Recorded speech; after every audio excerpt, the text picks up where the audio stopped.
Toto Mas Raso Tetyo Pralambang Keteguhan iman. Salam sejahtera bagi saudara sekalian dimanapun Anda berada. Pada kesempatan kali ini, kita akan merenungkan bersama dalam rangka bulan katekese yang bertema mengobarkan api cinta yang luar biasa akan perayaan Ekaristi, berkelit berkatekese tentang liturgi yang kedua. Saudara-saudari sekalian, gereja masih berduka dan meneteskan air mata kepedihan di masa pandemi ini. Tingkat kehadiran dan partisipasi warga gereja dalam merayakan perayaan Ekaristi di gereja masih belum maksimal, optimal, dan sesuai dengan ekspektasi. Di samping itu, ada rasa kehilangan, kering, dan kesepian. Anak-anak di bawah 10 tahun dan adiuswa, baik adiuswa yang tidak mandiri maupun yang mandiri karena mereka belum bisa hadir dan aktif berpartisipasi karena pemberlakuan protokol. Benar bahwa gereja membatasi ruang gerak dalam rangka mendukung program pemerintah untuk menghambat laju pertumbuhan COVID-19 ini, termasuk mendukung pemberian vaksinasi. Gereja sangat sadar bahwa bahaya penularan di tempat-tempat publik tetap tinggi, termasuk dalam perayaan liturgi dan peribadatan. Ekaristi adalah sakramen kasih, tanda kesatuan dan ikatan kasih. Sebuah perjamuan Paskah di mana Kristus dikorbankan untuk mengisi kita dengan rahmat yang menghantar kita kepada kehidupan kekal.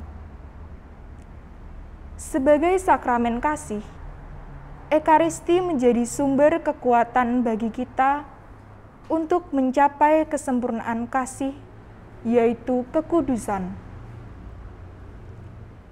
Sebagai tanda kesatuan, Ekaristi menandai persatuan antara Tuhan dengan semua orang beriman, yaitu gereja, dan melalui gereja dengan seluruh dunia.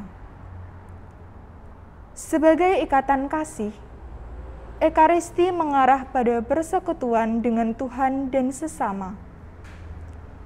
Sebagai perjamuan Paskah, Ekaristi menggambarkan tujuan akhir kita di surga. Sungguh Ekaristi menjadi surga di dunia. Oleh karena itu, Ekaristi menjadi sumber dan puncak spiritualitas Kristiani. Kita harus bersatu dengan Kristus di dalam Ekaristi jika kita ingin bertumbuh di dalam kekudusan untuk mencapai semakin serupa dengan Dia. Sebab Ia adalah sumber kekudusan dan guru kesempurnaan. Akulah pokok anggur, dan kamulah ranting-rantingnya, kata Yesus. Dalam hal ini, Bapa-Ku dipermuliakan, yaitu jika kamu berbuah banyak, dan dengan demikian, kamu adalah murid-murid-Ku. Kita harus tinggal di dalam Kristus dan gerejanya, yaitu tubuhnya, supaya kita dapat berbuah, yaitu kekudusan di dalam kesempurnaan kasih, untuk memuliakan Tuhan.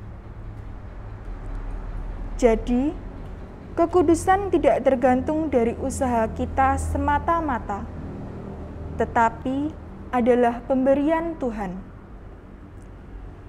Di dalam Ekaristi, Tuhan memberikan kasih dan rahmat pengudusannya kepada kita, yaitu pada saat kita berpartisipasi dengan aktif di dalamnya, dengan mengakui bahwa Ia adalah Tuhan, dan kita membiarkan Ia mengasihi kita dan memberikan rahmat-Nya kepada kita sesuai dengan cara yang dikehendakinya.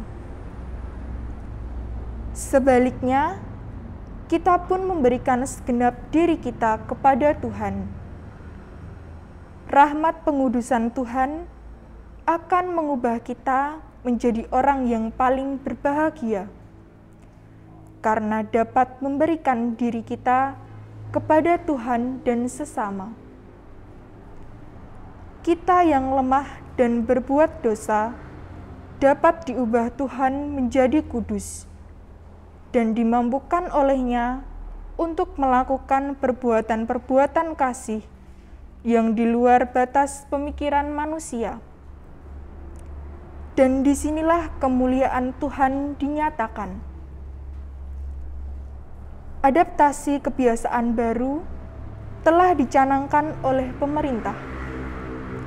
Ada beberapa kebijakan untuk mewujudkan adaptasi kebiasaan baru, antara lain promosi Habitus 5M, pemberlakuan pembatasan kegiatan masyarakat atau disingkat dengan PPKM, dan yang lainnya.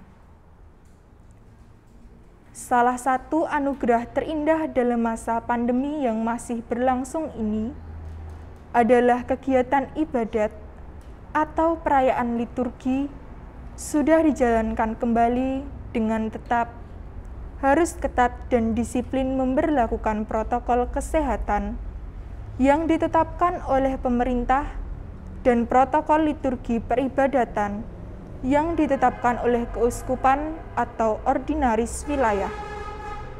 Pengurus gereja Katolik di paroki-paroki yang telah membuka diri bagi misa offline sebenarnya sudah berkoordinasi dengan tim gugus tugas dan menerapkan protokol kesehatan secara sangat ketat. Paus Fransiskus mengatakan bahwa partisipasi umat beriman dalam misa online tidak pernah membentuk gereja dalam arti yang sesungguhnya.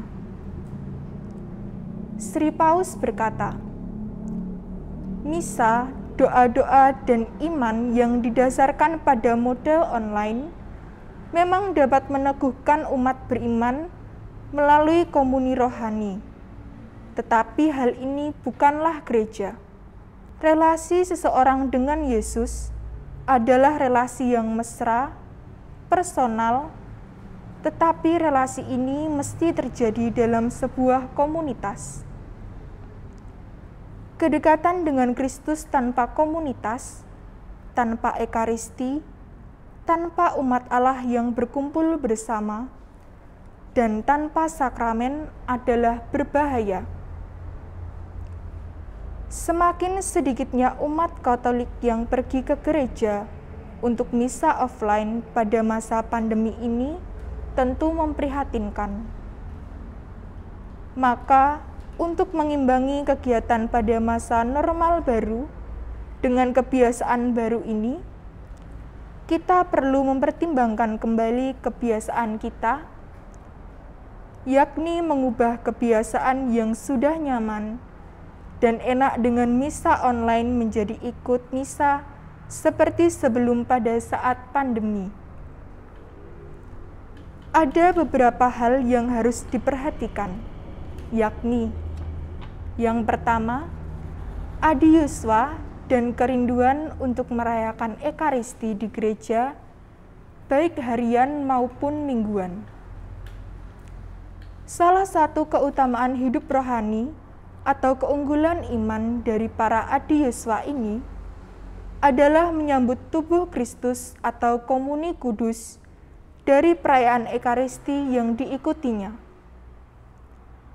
Kelompok usia ini sangat teguh mengimani bahwa kehadiran Tuhan Yesus dalam komuni suci tak tergantikan dan tak dapat dibandingkan dengan bentuk-bentuk yang lain, termasuk dengan misa streaming.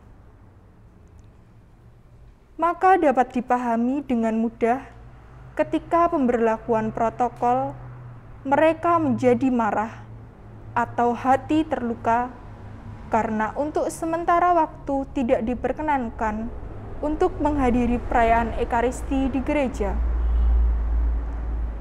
Paus Benediktus ke-16 berkata, "Sangatlah dihargai kalau orang-orang lanjut usia dan orang-orang sakit berpartisipasi dalam misa hari Minggu lewat radio atau televisi." Jadi, misa secara online memang diperkenankan, terlebih bagi orang-orang lanjut usia dan sakit. Mengapa? Karena mereka terhalang secara fisik untuk hadir di gereja tempat misa berlangsung. Yang kedua, anak-anak di bawah usia 10 tahun.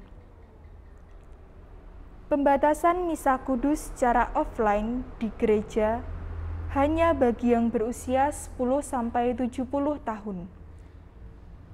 Berdampak pada anak-anak yang belum mencapai usia komuni pertama itu. Padahal, kegembiraan dan sukacita anak-anak untuk berpartisipasi dalam perayaan Ekaristi memberikan warna dan nuansa yang khas. Mereka hadir di gereja setiap hari Minggu dengan berbagai motivasi dan kerinduan hati yang berbeda satu sama dan dengan yang lain. Mereka menghadirkan wajah gereja yang otentik dan aktual, yakni paguyuban cinta kasih, komunitas pengharapan, komunitas kontras alternatif, agen perubahan dalam menawarkan habitus baru, keadaban publik, dan bentara peradaban kasih. Kehadiran dan keikutsertaan serta partisipasi aktif mereka dalam perayaan Ekaristi hari Minggu sungguh menambah keindahan pamor dari perayaan itu sendiri. Bagaimana sekarang mereka ini dan sedang apa mereka untuk di mana mereka berada selama beberapa saat ini? Untuk beberapa saat ini, mereka hilang di perayaan Ekaristi hari Minggu. Gereja mengajarkan bahwa orang tua Katolik berkewajiban mengusahakan pendidikan iman bagi anak-anaknya. Judul ke-7 Perkawinan pada Kanonik nomor 1055, perjanjian atau feodus perkawinan, dengannya seorang laki-laki dan seorang perempuan, membentuk antara mereka persekutuan atau konsortium seluruh hidup yang menurut sifat khas kodratnya terarah pada kebaikan suami istri atau bonum connugium, serta kelahiran dan pendidikan anak antara orang-orang yang dibaptis oleh Kristus Tuhan diangkat ke martabat sakramen. Kemudian pada bab ke-8 efek perkawinan, pada kanonik nomor 1136, orang tua mempunyai kewajiban sangat berat dan hak primer untuk sekuat tenaga mengusahakan pendidikan anak, baik fisik, sosial, dan kultural, maupun moral dan religius. Pendidikan iman anak-anak dalam keluarga bukan hanya masalah kewajiban orang tua kepada anak-anaknya dalam mewariskan iman gereja, tetapi juga bentuk kasih yang paling konkret.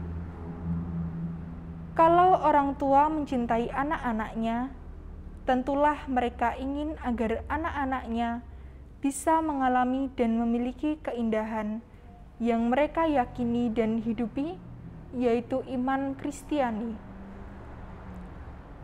Gereja telah memiliki tradisi Katolik yang kuat. Tradisi Katolik itu tampak dalam berbagai doa harian yang sehari-hari dapat didoakan, entah sendiri atau bersama keluarga, yakni doa malaikat Tuhan atau doa Ratu Surga pada masa Paskah pada jam 6 pagi, 12 siang, dan 6 sore.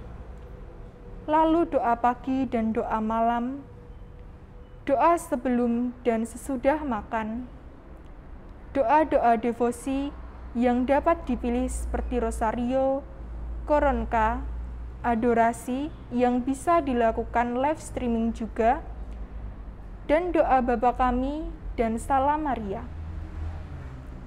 Lebih bagus lagi apabila orang tua mengajak anak-anak membaca kitab suci, riwayat santo atau santa, atau mendampingi mereka untuk menonton di YouTube atau media sosial lain mengenai tokoh-tokoh kitab suci, tokoh-tokoh gereja, dan juga acara pembinaan iman anak lainnya. Yang ketiga, ada 5 butir tambahan yang dapat menambah wawasan.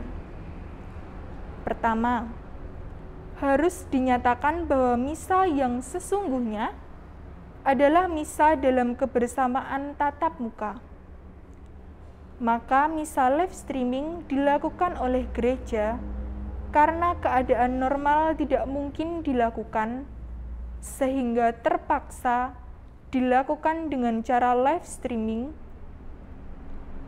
Jadi, keadaannya darurat, emergensi, dan terpaksa. Hal ini dinyatakan pula oleh Bapa Suci, Paus Fransiskus. Namun demikian, misa ini bukannya tidak bernilai. Sebaliknya, tetaplah sangat bernilai sekalipun kita menerima sakramen Maha Kudus secara batin. Yang kedua, misa direkam lalu diupload di YouTube, bukan lagi misa online atau misa live streaming. Pernah pula dalam suatu perbincangan muncul pertanyaan dari umat, bolehkah misa dengan tayangan ulang? Misa online-nya sah atau tidak? Ada pula yang dengan alasan waktunya tidak cocok atau karena kesibukan, maka akhirnya hanya bisa ikut siaran tunda misa online pada malam hari menjelang tidur. Dokumen Sacrosanctum Concilium artikel ke-27 mengajarkan bahwa setiap kali suatu upacara menurut hakikatnya yang khas diselenggarakan sebagai perayaan bersama dengan dihadiri banyak umat yang ikut secara aktif, hendaknya ditandaskan agar bentuk itu sedapat mungkin diutamakan terhadap upacara perorangan yang seolah-olah bersifat pribadi. Terutama itu berlaku bagi perayaan misa, tanpa mengurangi kenyataan bahwa setiap misa pada hakikatnya sudah bersifat resmi dan umum. Begitu pula bagi pelayanan sakramen-sakramen. Perayaan Ekaristi itu sejatinya adalah hic et nunc, artinya terjadi dan dirayakan di sini dan sekarang, baik oleh pelayan, para imam, maupun umat. Dalam kondisi biasa, perayaan Ekaristi menuntut kehadiran nyata, baik imam maupun umat, pada tempat dan waktu yang sama. Maka tayangan misa dari rekaman atau mengikuti misa ulangan sungguh tidak diharapkan dan tidak sesuai dengan makna dan hakikat perayaan Ekaristi gereja. Yang ketiga, memang harus diakui bahwa pelaksanaan misa di masa pandemi COVID-19 ini tampak lucu dan menggelikan. Mengapa? Sebab sebelum pandemi COVID-19, main handphone saat mengikuti misa tentu saja dilarang. Bahkan harus di-silent ataupun dinonaktifkan. Namun kini kita mengikuti misa online dengan perangkat HP atau televisi. Misa online dengan cara nyambi tentu tidak menjadi masalah apabila intensi atau kehendak kita dari awal hanya mau menonton misa, sementara kita sudah atau akan mengikuti perayaan Ekaristi secara langsung atau offline di gereja. Gereja mengajarkan bahwa Bunda Gereja menginginkan supaya semua orang beriman dibimbing ke arah keikutsertaan yang sepenuhnya sadar dan aktif dalam perayaan-perayaan liturgi.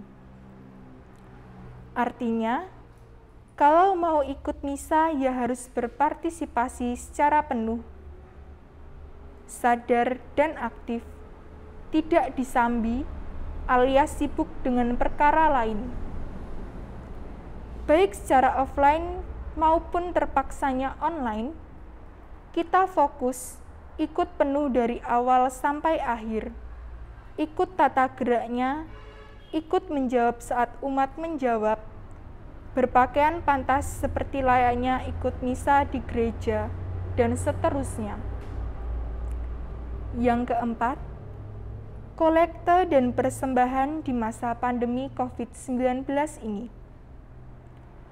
Tak sedikit umat yang nyinyir, lawang tidak ada misa kok disuruh kolekte dan persembahan bulanan. Untuk memenuhi kebutuhan hidup keluarga sendiri saja sudah kembang kempis. Fakta menunjukkan bahwa kondisi keuangan sebagian besar paroki semakin memprihatinkan sejak merebaknya pandemi COVID-19 ini. Tidak sedikit paroki yang mengalami kesulitan untuk membiayai kebutuhan rutinnya seperti gaji atau honor karyawan, rekening listrik, dan telepon. Nyaris program kerja paroki macet total. Syukurlah bahwa paroki yang betul-betul minus penerimaannya mendapatkan subsidi dari keuskupan untuk biaya rutin. Gereja sebenarnya telah menggariskan hal ini.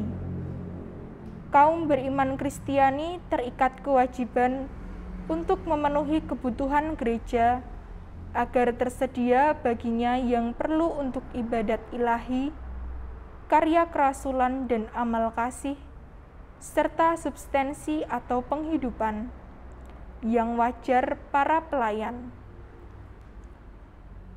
Maka, walaupun kita semua hidup susah terdampak pandemi, marilah kita berani peduli terhadap paroki kita. Ingatlah bahwa kita pun diundang untuk berani berbagi untuk gereja dan masyarakat apapun bentuknya. Itulah perutusan Ekaristi.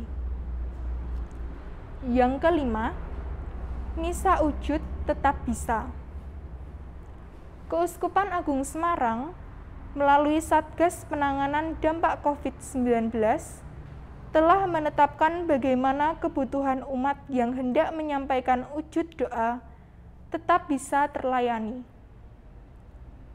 Satuan Tugas Penanganan Dampak COVID-19 Keuskupan Agung Semarang memberikan surat edaran nomor 11-A/10/tahun 2020 strip 44.1b memberikan dua pilihan terkait penyampaian misa wujud.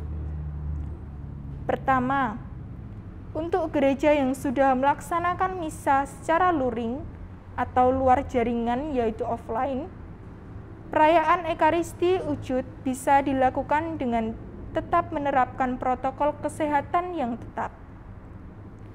Kedua, perayaan Ekaristi atau ibadat wujud bisa dilakukan di rumah dengan syarat jumlah maksimal 15 orang, berbasis lingkungan atau tidak mengundang dari lingkungan maupun paroki lain, membuat daftar nama dan alamat umat yang datang, bukan daerah klaster COVID-19 dan harus seizin atau sepengetahuan dari RT atau RW setempat dan romo paroki. Sebagai tambahan, Bagi paroki yang belum merayakan Ekaristi Luring, wujud doa tetap bisa disampaikan dalam perayaan Ekaristi daring atau online. Ketentuan umum ini dimaksudkan untuk menjaga keselamatan kita bersama, sehingga di masing-masing paroki, romo paroki dimungkinkan untuk menerapkan ketetapan khusus sesuai dengan kondisi masing-masing paroki. Bagi kita semua, mari kita tetap mempersatukan seluruh dinamika hidup kita dalam doa syukur dan permohonan dengan tetap mengikuti adaptasi kebiasaan baru dengan penuh keterbukaan. Sekian renungan pada tema kali ini. Terima kasih dan berkah dalam.